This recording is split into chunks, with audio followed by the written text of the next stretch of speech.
Tax নিয়ে ভারত ও ভুটানের দ্বন্দ্বের ভুটানের পাথর আমদানি হচ্ছে না বাংলাদেশে। এতে গত কয়েকদিন ধরে স্থবির হয়ে আছে গোটা বন্দর। হাতে কাজ না থাকায় বিপাকে পড়েছেন বন্দরের শ্রমিক ও ব্যবসায়ীরা। এদিকে বন্দর কর্তৃপক্ষ বলছে, ভারত ভুটানের মধ্যে পণ্যের উপর অতিরিক্ত ট্যাক্স আরোপ করায় পাথর রপ্তানি বন্ধ করে দিয়েছে ভুটান। তবে পশ্চিমবঙ্গ সরকারের সাথে ভুটানের আলোচনা চলছে, খুব শীঘ্রই সমাধান হবে। রফিকুল ইসলামের তথ্য ছবিতে প্রতিবেদন। প্রতিদিন 3 থেকে 400 পাথরবাহী ট্রাক ভারতের সড়কপথ দিয়ে বাংলাবান্ধা স্থলবন্দরে প্রবেশ করত। বর্তমানে ভারত ও নেপালের সামান্য কিছু পাথরের ট্রাক আসলেও ভুটান থেকে কোনো পাথর আসছে না।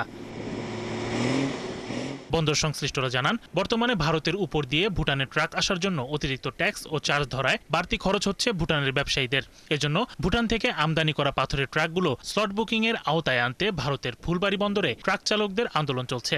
এ কারণে প্রায় 20 দিন ভুটান থেকে পাথর আমদানি বন্ধ রয়েছে। ব্যবসায়ীরা বলছেন, ভারতের পাথরের তুলনায় বাংলাদেশে ভুটানের পাথরের চাহিদা কয়েক গুণ বেশি। তাই চাহিদা অনুযায়ী আমদানি না হওয়ায় বন্দরে দেখা দিয়েছে স্থবিরতা। ভুটান আর ভারতের দ্বন্দ্বে এখন বাংলাদেশে পাথর আসে না, এখন শুধু ভারত থেকে পাথর আসে, বাংলাদেশে এই চাহিদাটা পূরণ হয় না। শর্ট মানি বলে একটা কথা আছে ওদের, শর্ট মানির জন্য। আর একটা এখানে একটা ফুলবাড়ি, ভারতের পশ্চিম বাংলা ফুলবাড়িতে একটা সংগঠন করছে। এর সঙ্গে আছে Phulbari local border truck farewell association, এর মাধ্যমে তারা চাঁদা নিচ্ছে। সিএনএফ এজেন্টরা বলছেন, ভুটান থেকে আমদানি করা পাথরের ট্রাকগুলো বাড়তি স্লট বুকিং এর আওতায় আনতে ভারত সরকার ভুটানের উপর চাপ সৃষ্টি করছে।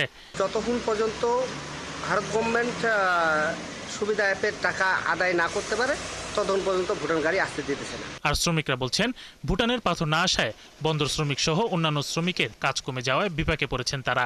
ভুটান যদি 2 জায়গায় স্লট বুকিং দেয়, সেই জন্য ভুটান ঢুকতে পারতেছে না, অনেক টাকা খরচ হচ্ছে, আমাদের শ্রমিক কাজ পাচ্ছে না। পাথর না আসাতে আমাদের শ্রমিকগুলা বা বাংলাবান্ধা পোর্টের যেগুলা কর্মচারী কাজকর্ম করে, তাদের জীবিকা নির্বাহর খুব কষ্টকর হয়ে দাঁড়াইছে। এদিকে বন্দর কর্তৃপক্ষ বলছে, ভারত ভুটানের পাথরের উপর অতিরিক্ত ট্যাক্স আরোপ করায় ভুটান পাথর রপ্তানি বন্ধ করে দেয়। তবে পশ্চিমবঙ্গ সরকারের সাথে ভুটানের আলোচনা চলছে। পশ্চিমবঙ্গ সরকার ভুটানের গাড়ি থেকে স্লট বুকিং বাধ্যতামূলক করার কারণে 4 জানুয়ারি থেকে ভুটান থেকে পাথর আমদানি বন্ধ রয়েছে।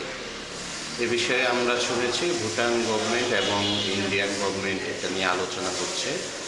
আমরা আশা করছি অতি শীঘ্রই এই পাথর আমদানি আবার নতুন করে শুরু হবে। যদিও বন্দর দিয়ে সীমিত পরিসরে রপ্তানি চলছে, ভুটান থেকে পাথর আমদানি চালু হলে চাঞ্চল্য ফিরে আসবে বন্দরের। শরীফ আজাদ প্রীতম, ৭১।